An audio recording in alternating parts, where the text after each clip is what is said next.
प्यारे बच्चों, कोविड-19 के कारण आप सभी अपने अपने घरों में रहकर ही अपनी पढ़ाई कर रहे हैं। ऐसे समय में आप अपनी पढ़ाई को रोचक तरीके से सीख समझ सकें, इसके लिए झारखंड सरकार द्वारा प्रस्तुत किया जा रहा है हमारा दूरदर्शन हमारा विद्यालय कार्यक्रम। इसके माध्यम से आप प्रत्येक दिन सोमवार से शुक्रवार तक पूर्वाह्न 10 से 12 तथा अपराह्न 1 से 2 बजे तक अपनी अपनी कक्षाओं के अनुरूप कार्यक्रम देख सकेंगे। अब पढ़ाई नहीं रुकेगी। स्कूली शिक्षा एवं साक्षरता विभाग झारखंड। नमस्ते दोस्तों, आइए देखते हैं कि आज हम क्या पढ़ेंगे। हम एपिसोड की शुरुआत कक्षा 9 के इंग्लिश के chapter the road not taken को पढ़ेंगे। ठीक इसके बाद क्लास 11th में इंग्लिश के ही चैप्टर द एड्रेस को पढ़ेंगे। तो आइए शुरू करते हैं हम अपना प्रोग्राम डीजी साथ अब पढ़ाई नहीं रुकेगी।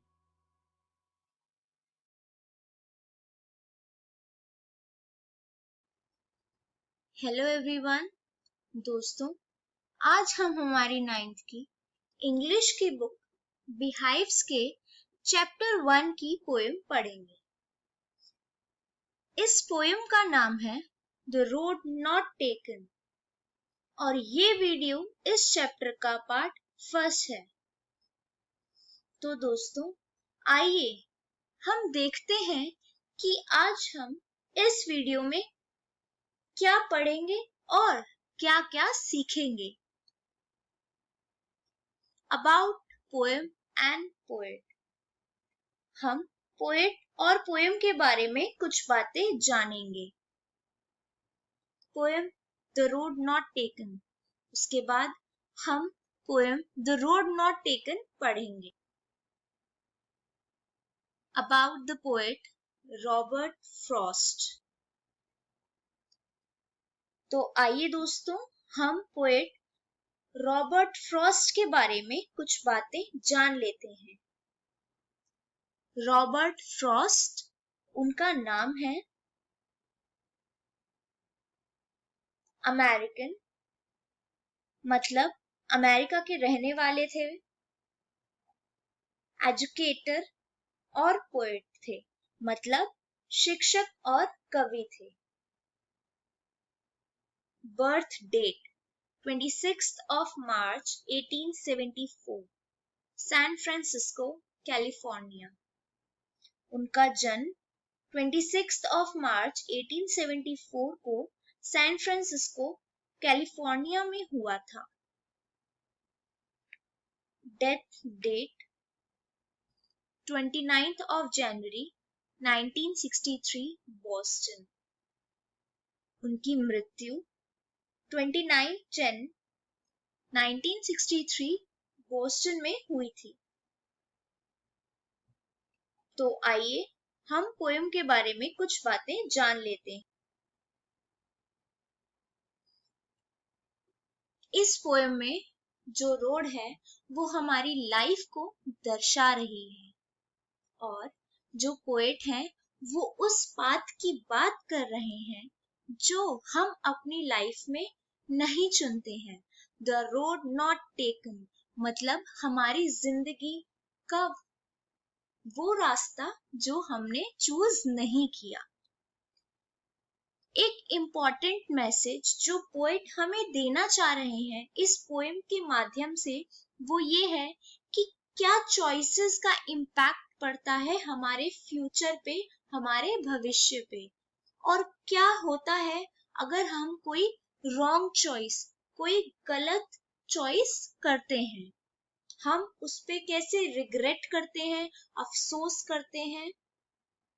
इसलिए हमें जो भी चूज करना हो वो हमेशा वाइजली करना चाहिए, मतलब समझदारी से करना चाहिए। तो दोस्तों आइए पोएम पढ़ते हैं। The two roads diverged in a yellow wood, and sorry, I could not travel both. And be one traveler, long I stood, and looks down one as far as I could. to where I bend in the undergrowth. Author जंगल के बाहर खड़े हैं और उस जंगल के अंदर जाने के लिए 2 रोड्स हैं। वो येलो फॉरेस्ट में जाकर सेपरेट हो जाते हैं। पोएट इस बात का रिग्रेट कर रहे हैं कि वो दोनों रोड्स पर ट्रेवल नहीं कर सकते हैं। वो किसी एक ही रोड पर जा सकते हैं। वो बहुत देर तक वहां खड़े रहते हैं, नीचे की तरफ देखते हैं, एक रोड की तरफ। काफी ध्यान से सोचते हैं, उस रोड की तरफ देख रहे हैं कि रोड पर अंडरग्रोथ मतलब उसमें जंगली झाड़ियां हैं। वो खड़ी हुई हैं दोनों रोड्स पर और वो सोच रहे हैं कि वो किस रोड पर ट्रेवल करें। इसमें राइमिंग स्कीम है A B A A B. हम राइमिंग स्कीम कैसे निकालते हैं? एक लाइन के लास्ट वर्ड की राइम को हम ध्यान से देखते हैं, जैसे कि वुड, उसको हम एक अल्फाबेट दे दिया ए। अब बोथ देखिए दोस्तों, वुड और बोथ ये दोनों राइम नहीं कर रहे हैं, एक जैसी साउंड नहीं दे रहे हैं, तो ये दोनों राइमिंग नहीं हुए। तो हमने पांचों लाइन में राइमिंग्स ढूंढने हैं, जैसे वुड, स्टूड, बोथ, अंडरग्रोथ। ये एक जैसी राइमिंग कर रहे हैं, इसलिए हमने इनको ए और बी दे दिया। क्योंकि यहाँ सिर्फ 2 राइम हो रहे हैं, तो इसमें हम सिर्फ ए और बी अल्फाबेट का यूज करेंगे।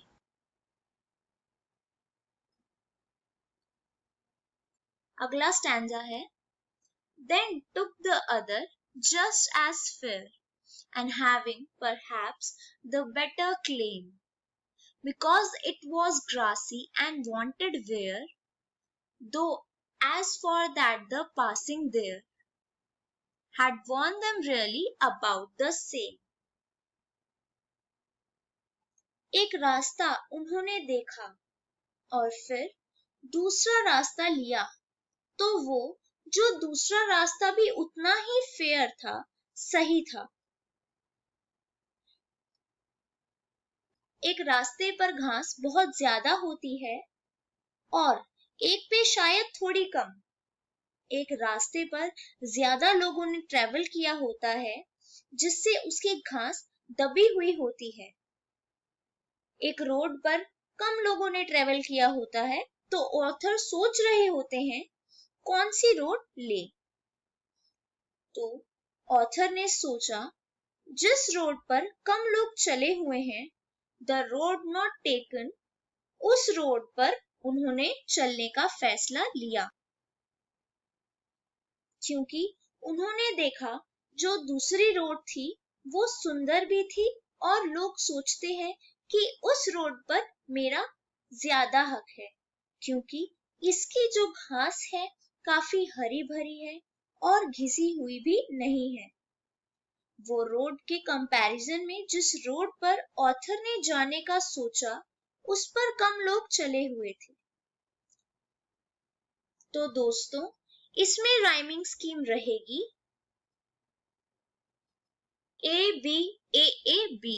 हमने फेयर को ए अल्फाबेट दिया, क्लेम को बी अल्फाबेट दिया। उसके बाद फेयर की राइमिंग थे फेयर, वेयर, देयर। तो हमने इन तीनों वर्ड्स को ए अल्फाबेट दिया और क्लेम, सेम, दोनों सेम राइम कर रहे थे, तो इन्हें हमने सेम अल्फाबेट दिया। अब इस पोएम के डिफिकल्ट वर्ड्स देखते हैं। Diverged, separated and took a different direction, अलग होना और दो अलग डायरेक्शंस, दो अलग दिशाएं ले लेना। Undergrowth, dense growth of plants and bushes, जंगली झाड़ियां। wanted where had not been used, जो यूज ना हुआ हो। तो दोस्तों, आज की वीडियो में हमने पढ़ा पोएम और पोएट के बारे में, और साथ ही हमने पोएम में पढ़ा कि कैसे ऑथर दो रोड्स के बीच में एक रोड चूज करते हैं। वो पहले देखते हैं दोनों रोड्स को, उनको कंपेयर करते हैं, उनकी तुलना करते हैं। तुलना कैसे करते हैं कि एक रोड पर ज्यादा लोग चले हुए होते हैं और दूसरी रोड दिखने में कम यूज्ड लगती है। वो कैसी रोड लगती है? द रोड नॉट टेकन, जो रोड कम लोगों ने ली हो या किसी ने ना ली हो। तो दोस्तों, आप भी अपने घर जाकर अपनी 9th की इंग्लिश की बुक बिहाइव्स के इस poem the road not taken को जरूर पढ़ें, ताकि आपको सब अच्छे से समझ आ जाए। अगली वीडियो में हम इसी पोएम के आगे के स्टैंजास को करेंगे। Thank you. Hello everyone. दोस्तों, आज हम हमारी 9th की इंग्लिश की बुक बिहाइव्स के चैप्टर 1 की पोएम पढ़ेंगे। इस पोएम का नाम है द रोड नॉट टेकन और ये वीडियो इस चैप्टर का पार्ट 2 है। तो दोस्तों, क्या आप सभी को याद है कि पिछली वीडियो में हमने क्या पढ़ा था? पिछली वीडियो में हमने देखा कि कैसे पोएट दो रोड्स के बीच में कंफ्यूज हो जाते हैं, उन्हें एक रोड चूज करनी होती है। दोनों रोड्स में से एक रोड वो होती है जिसपे ज्यादा लोगों ने ट्रैवल किया होता है, और दूसरी रोड होती है द रोड नॉट टेकन, मतलब जिसे किसी ने यूज नहीं किया होता है या जो बहुत कम लोगों ने चूज की होती है। आज की वीडियो में हम इस पोएम के आगे की स्टैंजास के बारे में पढ़ेंगे और साथ ही कुछ डिफिकल्ट वर्ड्स। तो चलिए दोस्तों, हम अपनी आज की वीडियो शुरू करते हैं। And both that morning equally lay in the leaves, no step had trodden black. Oh, I kept the first for another day, yet knowing how way leads on to way, I doubted if I should ever come back. तो poet कहते हैं कि शायद दोनों ही road equal हैं। जो roads पर leaf है उस पर कोई चला नहीं है। जब पोएट पहली सड़क को किसी दूसरे दिन पर चलने के लिए छोड़ देते हैं तो उन्हें डाउट होता है, और उनका डाउट सही है। वह जानते हैं किस प्रकार एक रास्ते में से दूसरा रास्ता निकलता है, और आदमी जब तक आगे बढ़ता रहता है तब तक उस रास्ते उस पॉइंट पर पहुंच जाता है जहां से वापस आना संभव नहीं है। उन्हें डाउट है कि जो रोड पे पहले छोड़ चुके हैं वो उस रोड पर वह वापस भी कभी आ सकेंगे या नहीं। तो दोस्तों, इसकी राइमिंग स्कीम होगी A B A A B. Lay day way को हमने अल्फाबेट दिया है ए, और ब्लैक एंड बैक को हमने अल्फाबेट दिया है बी। नेक्स्ट स्टैंजा है I shall be telling this aside somewhere ages and ages hence.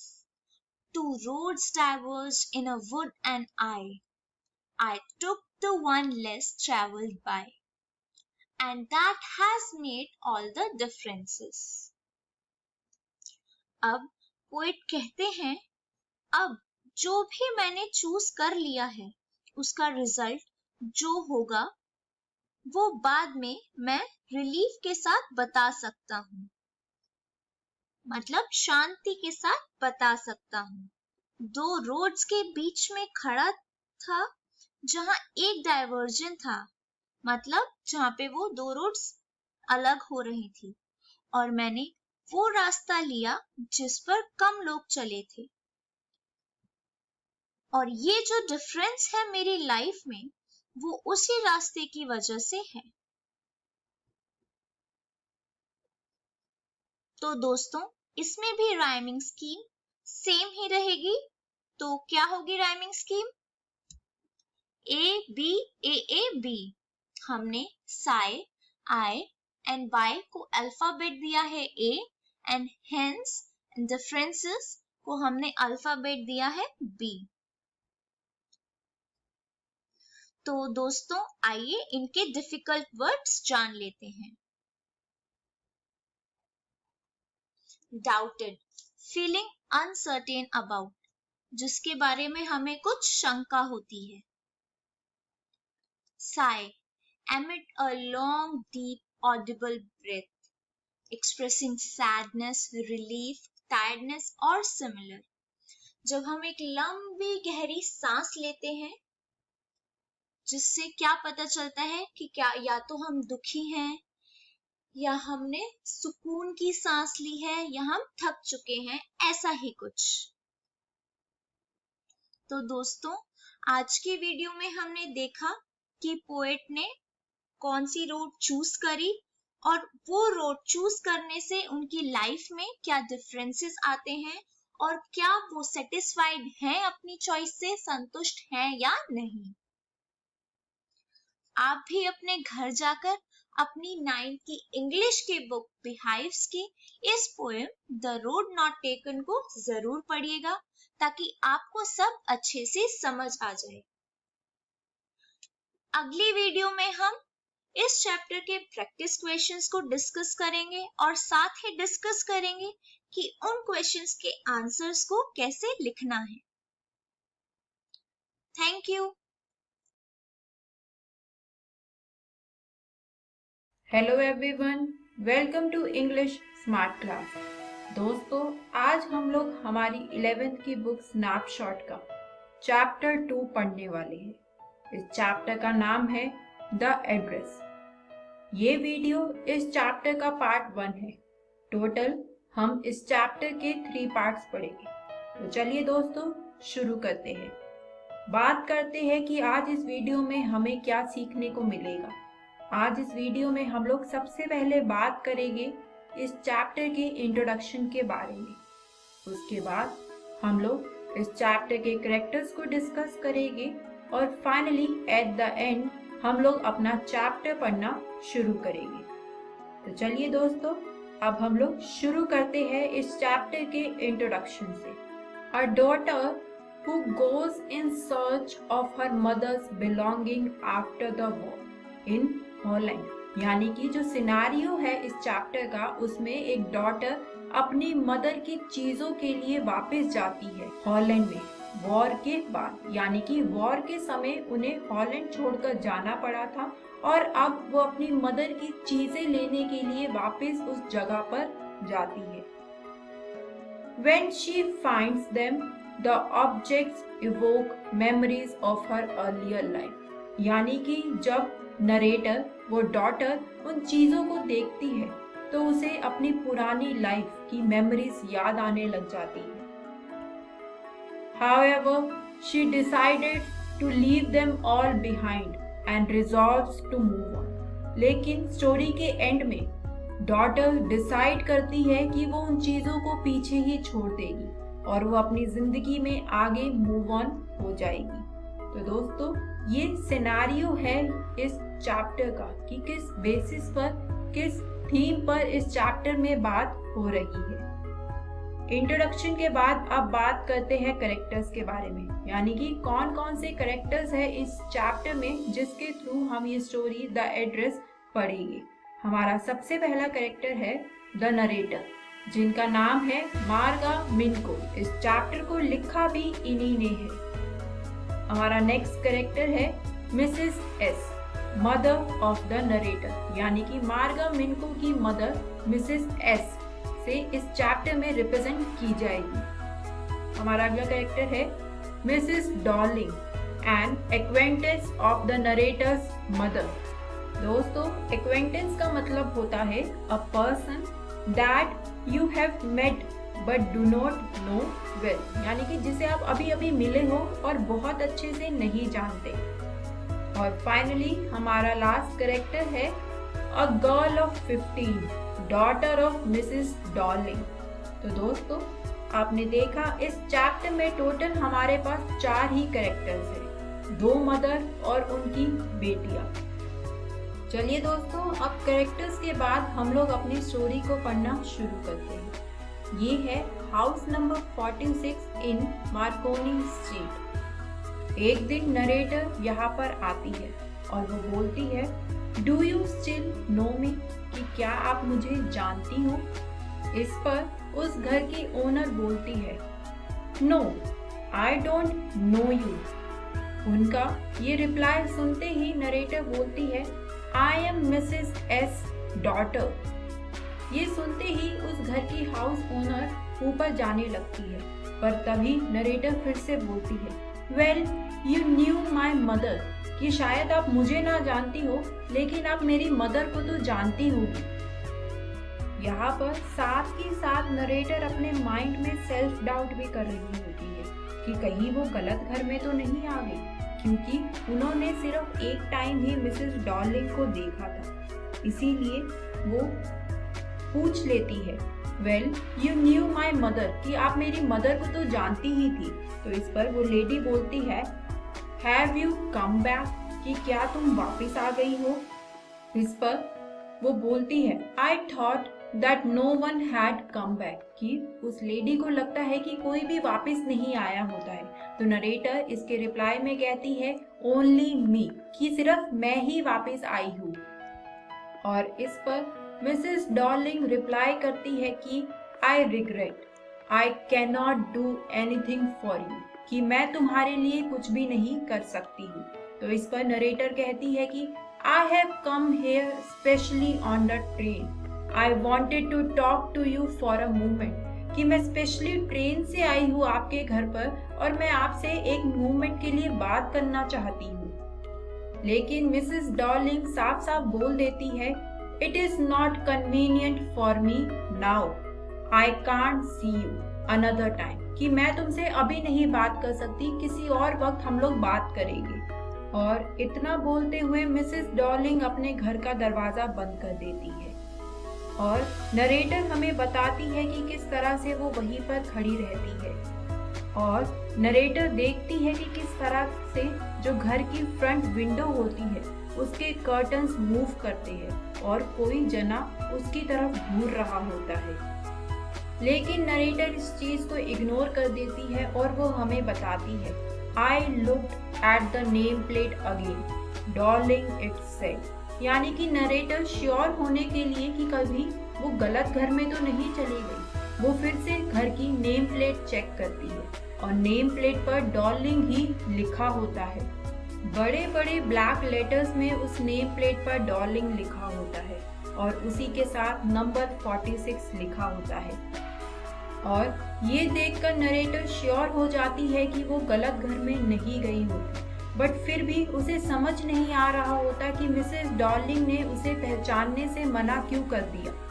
कि चलो, मिसेस डॉर्लिंग ने नरेटर को नहीं पहचाना, लेकिन मिसेस डॉर्लिंग ने तो नरेटर की मदर मिसेस एस को भी नहीं पहचाना और साफ साफ उसे घर से बाहर कर दिया। दोस्तों, अब हम अपनी स्टोरी को आज यहीं पर रोकते हैं। बात करते हैं कि आज हमने इस वीडियो में क्या सीखा। आज इस वीडियो में हम लोगों ने सबसे पहले इंट्रोडक्शन की बात करी, जाना कि ये चैप्टर किस टाइम पीरियड पे बेस्ड है। बेसिकली इस चैप्टर में नरेटर वॉर के बाद वापस अपने पुराने घर में आती है। उसके बाद हमने इस चैप्टर के कैरेक्टर्स के बारे में बात करी कि किस तरह से इस चैप्टर में टोटल 4 कैरेक्टर्स है, 2 मदर और उनकी डॉटर्स।